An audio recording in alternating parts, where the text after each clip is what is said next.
Hoje a gente vai conversar sobre uma verdadeira revolução que está acontecendo na administração pública. A troca da intuição pela evidência.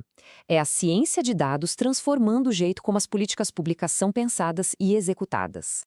Pois é, essa é a grande questão, né? No mundo cada vez mais complexo, administrar um país inteiro exige ferramentas que realmente deem conta do recado. E a resposta, como a gente vai ver, está no poder dos dados. Então, o nosso roteiro de hoje é o seguinte. Primeiro, a gente entende o tamanho do desafio da governança, depois, mergulha na revolução dos dados, fala sobre o fator humano por trás de tudo, vê exemplos práticos e, por fim, dá uma olhada no que o futuro nos reserva. Beleza, então vamos começar pelo começo. O primeiro ponto é entender a dimensão real dos problemas que os governos enfrentam hoje em dia. A verdade é que a velocidade e a escala das demandas, como uma pandemia ou uma crise ambiental, simplesmente passaram por cima dos métodos antigos de gestão. É preciso uma abordagem nova, muito mais ágil, precisa e, o mais importante, baseada em informação de qualidade.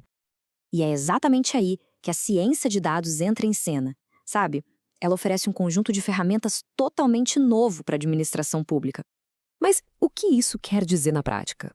Bom, em vez de tomar decisões com base em achismos, os governos podem usar dados para entender os problemas a fundo, prever cenários e medir o impacto de verdade das suas ações. Isso sim é governar com base em evidências.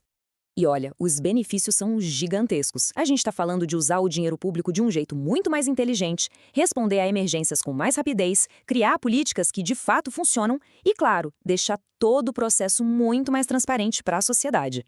Só que não é tão simples assim. A tecnologia, por si só, não faz milagre. O fator humano é a peça-chave que faz essa engrenagem toda girar. E aqui a gente chega no coração do problema. Porque vamos ser sinceros, de que adianta ter acesso a um oceano de dados e as melhores ferramentas se não existem servidores públicos capacitados para transformar esses dados em conhecimento e principalmente em ação? E o tamanho desse desafio é de assustar. Uma pesquisa com gestores públicos aqui na América Latina revelou um dado impressionante. 51% deles admitem ter um déficit grave em habilidades de análise de dados. É mais da metade. E essa necessidade de qualificação fica ainda mais urgente quando a gente olha para o futuro. As estimativas mostram que cerca de 20% dos cargos atuais no Serviço Público Federal podem ser automatizados. Isso só reforça a urgência de requalificar esses profissionais para funções mais estratégicas, mais analíticas. E para enfrentar esse desafio de frente, a ENAP, a Escola Nacional de Administração Pública, criou um programa pioneiro. É uma especialização focada exatamente em preencher essa lacuna, dando aos servidores as ferramentas e o conhecimento que eles precisam para liderar essa transformação. Tá, mas como é que isso funciona na vida real? Vamos ver agora o impacto prático disso, como servidores já capacitados estão usando essas novas habilidades para resolver problemas seríssimos no Brasil. São projetos que juntam um conhecimento técnico com um entendimento profundo do que é o setor público. Vamos dar uma olhada no primeiro caso? O nosso primeiro exemplo é um dos maiores desafios que o Brasil tem: a proteção da Amazônia. Como será que os dados podem ajudar na fiscalização ambiental? Uma análise dos dados de fiscalização do IBAMA revelou uma coisa muito poderosa. Eles encontraram uma correlação fortíssima de menos 0,82 entre os embargos aplicados e a taxa de desmatamento. O que isso quer dizer? Simples. Quanto mais embargos, menos floresta vai para o chão. É a prova concreta de que a fiscalização, quando é direcionada por dados, funciona. Agora, vamos sair da floresta e ir direto para os orçamentos. O governo federal gasta bilhões de reais em tecnologia da informação todo ano. Como a gente pode garantir que esse dinheiro está sendo bem usado? Ao analisar 42 bilhões de reais em gastos de TI, um padrão ficou muito claro. Só 3 ministérios concentram quase 60% de todo esse valor. Com essa informação na mão, a Controladoria Geral da União consegue fazer auditorias muito mais focadas, muito mais eficientes. E se fosse possível saber o que as pessoas estão achando dos serviços públicos em tempo real, ouvindo diretamente a população?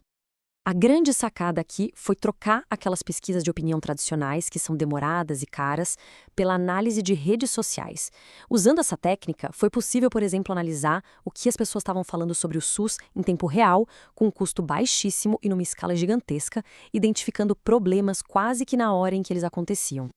No fim das contas, o que todos esses exemplos mostram pra gente é que estamos vendo nascer uma forma completamente nova de governar. E tem uma ideia que resume isso perfeitamente. A ciência de dados não é uma solução mágica, não é uma bala de prata. Ela é, na verdade, uma ferramenta poderosíssima para fortalecer a democracia, garantindo que as decisões que afetam a vida de todo mundo sejam baseadas nos melhores fatos e evidências que a gente tem.